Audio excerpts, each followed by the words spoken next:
Tim. I'm one of the founders of the Alamo, and so we've been around here in Austin now for 11 years. And I'm not exactly sure when we started doing these shows with Skip, but I think maybe 8 years ago. It seems like now this is one of the cornerstones, one of the foundations of what we do here at the Alamo. And I can tell you, from my point of view, this is one of my favorite things in this sort of quasi-annual celebration of niche film collecting. It's really one of my favorite things that we do as a theater, and it's always a treat when we have a gentleman like Mr. Skip Elsheimer in the house for this kind of show. It's I'm a fellow film collector, and I think what you're about to see tonight is a really important part of our national history, and almost nobody pays attention to it, except for one obsessive compulsive man that I'm going to bring to the stage right now.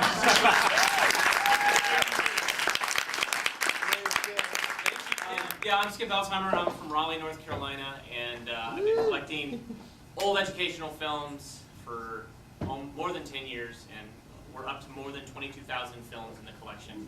Who typically made these educational films? Who typically made, well, that's a good question. Somebody, we're waiting for this will go. Who made these films? Well, it was actually companies that actually made these for a buck. They did this for money. There was, one of the big guys was this guy, David Smart, who was a big publishing guy in Chicago. He started Cornet Films right after World War II. And he was the guy who started GQ magazine and Esquire.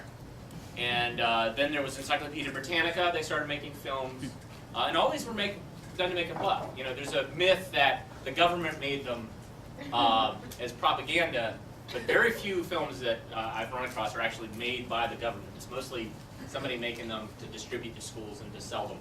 So a lot of these films have already been beat to hell. I'm trying to give them a new life and trying to show people like yourselves the importance of them and how they were made and why they were made, and just kind of getting you thinking about them as we laugh about them. Yes? Is there one film in particular that you prize? One film that I prize?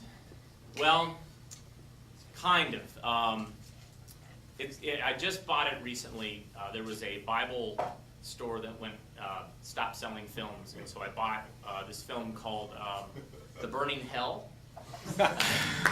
Lars, you know Burning Hell?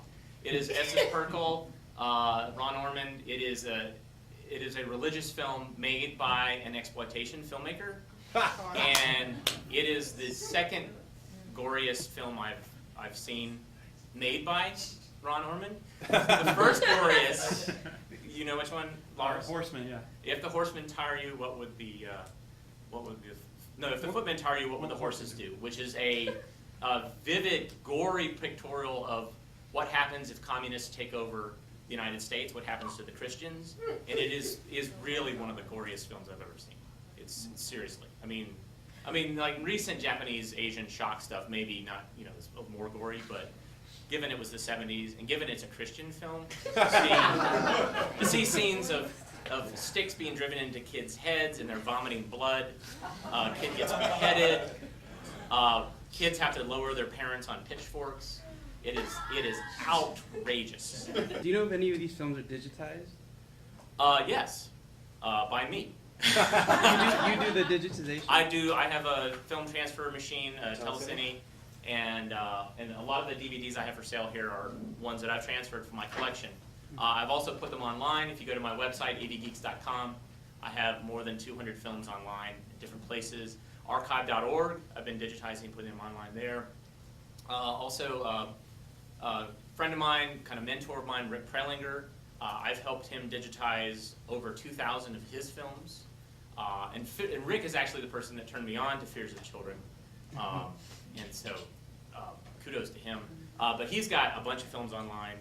Archive.org, I've ended up digitizing several thousand hours worth of film and video, including 600 public domain feature films.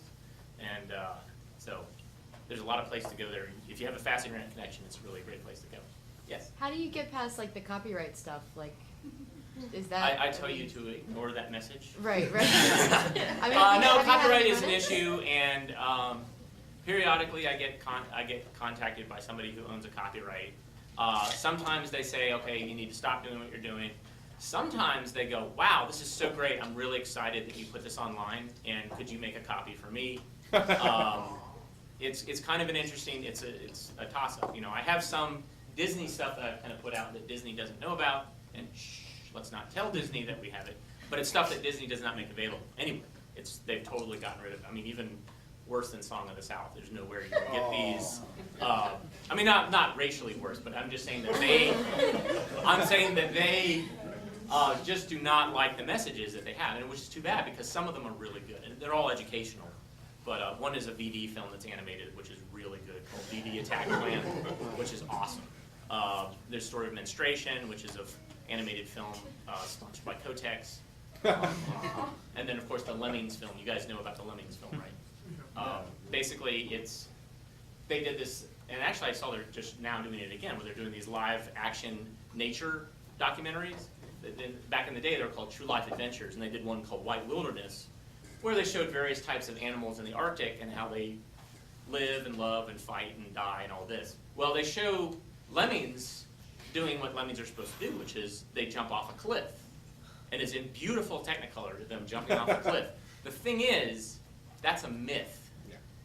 There's no such thing as lemmings jumping off cliffs committing mass suicide. So how did Disney get that footage? Well, they actually herded lemmings off of a cliff. So that's called the Disney snuff film. In some circles, that's what that's called. Yeah, in Disney's film, you catch that, the guy that made the music is actually a really well-known guy. Right. Have you gotten any other film that, I don't know, Martin Scorsese talking about sex education or something like that? Not Martin Scorsese, but Robert Altman did educational films. Toby Hooper did? Really? Maybe? Really? I have a Maybe. Toby Hooper. Say what? film. I have a Toby Hooper. Yeah. educational film. What's his name? George Romero definitely did educational films.